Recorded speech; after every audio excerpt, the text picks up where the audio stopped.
جب یوسف علیہ السلام یہ دیکھتے ہیں کہ محل کے سارے دروازے بند ہیں، آپ اس سچویشن میں پھنس چکے ہیں، تو سب سے پہلے آپ کے دل میں اس ساری سچویشن سے بچنے کے لیے کیا آتا ہے کہ میں نے اللہ تعالیٰ کی پناہ حاصل کرنی ہے۔ اس کے بعد آپ عزیز مصر کی بیوی کو یہ بات کہتے ہیں کہ میں آپ کے ساتھ کوئی غلط کام کیسے کر سکتا ہوں جبکہ آپ کے شوہر تو میرے محسن ہیں۔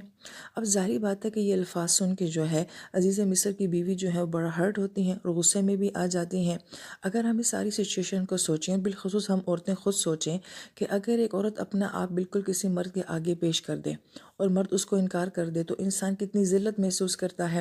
لیکن یہاں پہ جو بہت اہم نقطہ مفسر کرام یہ فرماتے ہیں کہ کوئی ہرٹ ہوتا ہے تو ہوتا رہے۔ یہ وقتی طور پہ کسی کو ہرٹ کرنا یا ہرٹ ہونا جو ہے یہ آنے والے وقت کی ذلت سے بچنے کے لیے بہت ضروری ہوتا ہے، چونکہ ہم مرد اور عورت دونوں اس موقع پہ بہت کمزور پڑ جاتے ہیں اور بالخصوص عورتیں زیادہ کمزور پڑ جاتی ہیں، اور وہ یہ کہتی ہیں کہ نہیں، اس کو میرے بغیر کچھ ہو جائے گا، میں اس کو روتا ہوا نہیں دیکھ سکتی ہوں اور مجھے اس کے اوپر ترس آتا ہے۔ یہ جو وقتی ہمدردی ہمیں کسی سے ہوتی ہے یہ بعد میں بہت بڑی ذلت کی طرف انسان کو لے جاتی ہے، لہٰذا اس وقت پہ ترس نہ کھایا جائے۔ جیسے کہ یوسف علیہ السلام نے نہیں دیکھا کہ یہ عورت ہے اپنا آپ مجھے پیش کر رہی ہے، آپ نے اس کو ہرٹ کرنا مناسب سمجھا۔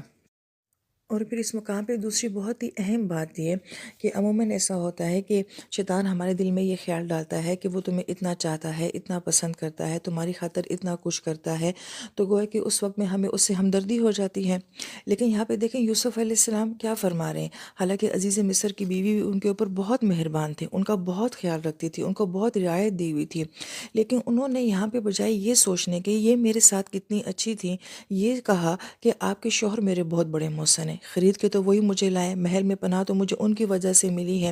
لہٰذا یہ بڑا اہم نقطہ ہے کہ جب کوئی سامنے والا آپ کو اپنی محبت جتا رہا ہو اور وہ اپنے احسانات جتا رہا ہو یا شیطان آپ کے دل میں یہ خیال ڈال رہا ہو، تو اس وقت میں یہ سوچنا چاہیے کہ اس سے زیادہ بھی کوئی اور بڑا میرا محسن ہے، اس سے زیادہ بھی کسی اور نے مجھے زندگی میں محبت اور پیار دیا ہے۔ جیسے کہ ایک بچہ یا بچی جو ہے جب ان کاموں میں انوالو ہو جاتے ہیں تو کوئی لڑکا اس لڑکی سے اتنی محبت نہیں کر سکتا کہ جتنی کہ اس بچی سے اس کے ماں باپ نے محبت کی ہوتی ہے، اس کے بہن بھائیوں نے اس کو پیار دیا ہوتا ہے، اور یہی معاملہ بچے کے لیے بھی ہوتا ہے۔ تو اس مقام پہ وہ یہ سوچیں کہ ہمارے محسن تو ہمارے ماں باپ بھی ہیں، ہمارے محسن تو ہمارے بہن بھائی بھی ہیں، اور سب سے بڑی بات ہے کہ ہمارے محسن تو ہمارے اللہ بھی ہیں۔ تو گویا کہ ہم اپنے ان محسنوں کو، ان محبت کرنے والوں کو کیا دیں گے؟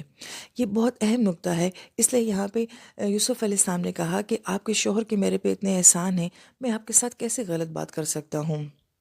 پھر یوسف علیہ السلام کے سامنے دو سچویشنز آتی ہیں کہ یا تو وہ محل میں ہی رہیں یا پھر یہ ہے کہ وہ جیل میں چلے جائیں، لہٰذا آپ جیل میں جانا پسند کرتے ہیں۔ اب یہاں پہ یوسف علیہ السلام نے خود سے جیل نہیں مانگی ہے کہ اللہ تعالیٰ آپ مجھے جیل میں ڈال دیں، بلکہ آپ کے سامنے دو سچویشنز ایسی آئی ہیں۔ تو ایک طرف تو محل کی آسائشیں، آرام اور سہولتیں ہیں، مگر وہاں پہ گناہ کا خدشہ ہے، اور دوسری طرف جو ہے گویا کہ ایک ٹف لائف ہے، جیل کی لائف ہے، لیکن آپ نے اس جگہ کو کس لیے قبول کیا کہ وہاں پہ آپ گناہ سے بچ جائیں گے۔